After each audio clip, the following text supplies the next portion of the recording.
समीर और जैन की दास्तान, दोस्ती, ईमानदारी और किस्मत का सफ़र। बहुत पुरानी बात है। एक दूर दराज बस्ती में अयान, समीर और जैन नाम के 3 गहरे दोस्त रहते थे। उनकी दोस्ती की मिसाल पूरे गांव में दी जाती थी। वे ऐसे थे जैसे एक ही पेड़ की 3 मजबूत शाखाएं जो अलग होकर भी गहराई से जुड़ी रहती हैं। बचपन से ही वे एक साथ हंसते खेलते और एक दूसरे के सुख दुख में शरीक रहते थे। वे कभी किसी भी बात को लेकर झगड़ते नहीं थे, बल्कि एक दूसरे का हाथ पकड़कर हर मुश्किल से निकलते थे। उनकी दोस्ती की चमक पूरे गांव में फैली हुई थी और लोग उन्हें एक मिसाल के तौर पर देखते थे। लेकिन जिंदगी हमेशा एक जैसी नहीं रहती। जल्द ही मुश्किलों ने उन्हें इस तरह घेर लिया जैसे कोई नाजुक परिंदा तूफान में फंस गया हो। रोजगार के रास्ते बंद होने लगे और गरीबी का साया गहरा होता गया। जहाँ कभी उनकी हंसी गूंजती थी, अब वहाँ चिंता की चादर तनी रहती थी। बढ़ते मुश्किलों ने उनके हौसलों को भी आजमाना शुरू कर दिया था। पेट भरना मुश्किल हो गया था और भविष्य अंधकारमय लग रहा था। आखिरकार एक दिन जब भूख और परेशानी असहनीय हो गई, तो उन्होंने गांव छोड़ने और कहीं और किस्मत आजमाने का फैसला किया।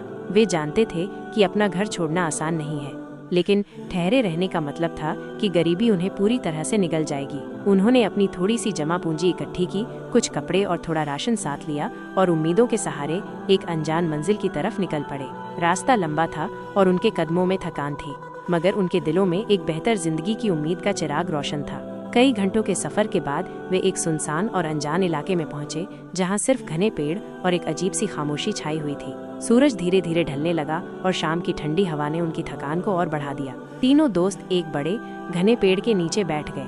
अयान ने अपनी चादर बिछाई, समीर ने पानी निकाला और जैन ने एक सूखी रोटी तोड़कर सब में बांट दी। खामोशी में बस परिंदों की हल्की चहचहाहट थी। जैन ने थके हुए लहजे में पूछा, क्या गांव छोड़कर हमने सही फैसला किया? अयान ने आसमान की तरफ देखा और मुस्कुराकर बोला, जब कश्ती हवा की जद में आए तो उसे बचाने के लिए किनारा चाहिए, चाहे वो दूर क्यों न हो। ये सुनकर समीर ने गहरी सांस ली और कहा, जो भी होगा हम इकट्ठे सामना करेंगे। ये कहते ही तीनों दोस्त थकान से बेहाल इन्हीं ख्यालों में डूबे आसमान के नीचे लेट गए। यह एक सुनसान इलाका था जहाँ दूर दूर तक न कोई रोशनी थी और न ही कोई इंसान, लेकिन तीनों दोस्त एक दूसरे के लिए सहारा थे। वे थके जरूर थे, मगर उन्होंने खौफ को अपने ऊपर हावी नहीं होने दिया। गहरी रात के सन्नाटे में अचानक एक डरावनी आवाज गूंजी जिसने उन्हें डरा दिया।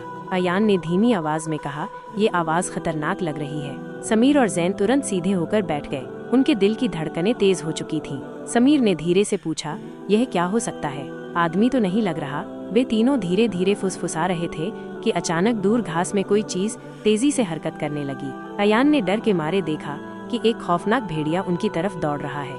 अयान जोर से चीखा और तीनों दोस्त एक साथ उठ खड़े हुए। खौफ ने उनके शरीर में बिजली की लहर दौड़ा दी और वे अंधेरे में अपनी जान बचाने के लिए तेजी से दौड़े। भेड़िया उनके पीछे दौड़ा। उसकी भारी सांसें और खौफनाक गुर्राहट उनके कानों में गूंजने लगी। अंधेरे में भागते भागते वे एक खुले मैदान में जा पहुंचे, जहां दूर एक टिमटिमाती रोशनी नजर आ रही थी। वो देखो, आग जल रही है, अयान ने चीखते हुए कहा। तीनों दोस्तों ने अपनी आखिरी हिम्मत जुटाई और रोशनी की तरफ दौड़ पड़े। जैसे ही वे करीब पहुंचे, उन्हें एक घर दिखाई दिया जिसके बाहर आग के शोले भड़क रहे थे। भेड़िया अब वापस जा चुका था। अयान ने कहा, आधी रात को किसी के घर में घुसना तहजीब के खिलाफ है। लिहाजा तीनों दोस्त दरवाजा खटखटाने के बजाय बाहर बैठ गए और सुबह होने का इंतजार करने लगे। सुबह की रोशनी फैलते ही दूर से अजान की आवाजें गूंजने लगी। अंधेरे की वहशत कम होने लगी और परिंदे चहचहाकर नए दिन के आगमन का ऐलान करने लगे। तीनों दोस्त अभी भी आग के पास बैठे थे। थकान और खौफ ने उन्हें बेहाल कर दिया था और उनके शरीरों पर अभी भी खौफ का साया था, लेकिन अंधेरे के डर से उन्हें आज़ादी मिल चुकी थी। इसी पल घर का दरवाजा खुला और एक नेक बुजुर्ग औरत बाहर निकली।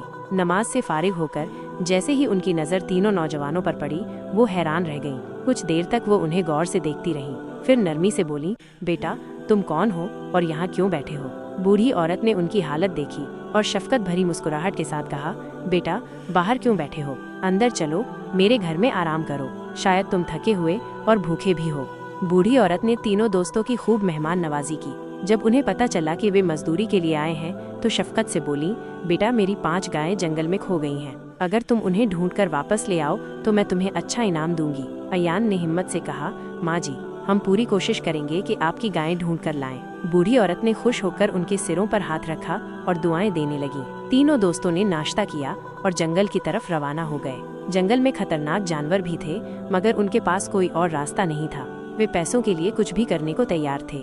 दिन भर भटकते, पेड़ों और झाड़ियों में खोजते हुए आखिरकार शाम होते ही वे बूढ़ी औरत की खोई हुई 5 गायों को तलाश करने में कामयाब हो गए।